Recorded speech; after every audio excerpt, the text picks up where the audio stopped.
আমাদের কাছে এখনো ওই রকমের সংবাদ আসেনি যে 21 তারিখে স্থগিত করেছে। যদি করে থাকে তাদেরকে আমরা সাধুবাদ জানাই।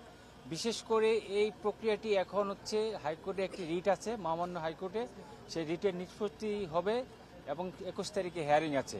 আর পাশাপাশি আমরা বলতে চাই যে এই ভাঙ্গাটা হচ্ছে একটি গুরুত্বপূর্ণ জায়গা, 21টি জেলা এটার সাথে কানেক্টিভিটি আছে।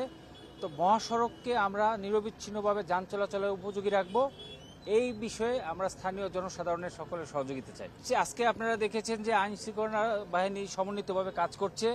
কালকে একটি অপ্রত্যাশিত ঘটনা ঘটে গেছে, এগুলো আইডেন্টিফাই করার চেষ্টা করা হচ্ছে পুলিশের পক্ষ থেকে এবং যথাযথ আইনগত ব্যবস্থা নেওয়া হবে। আমি যেটা মনে করি ব্যক্তিগতভাবে, সাধারণ ভাঙ্গাবাসী এই তাদের সম্পদ ধ্বংস করবে না।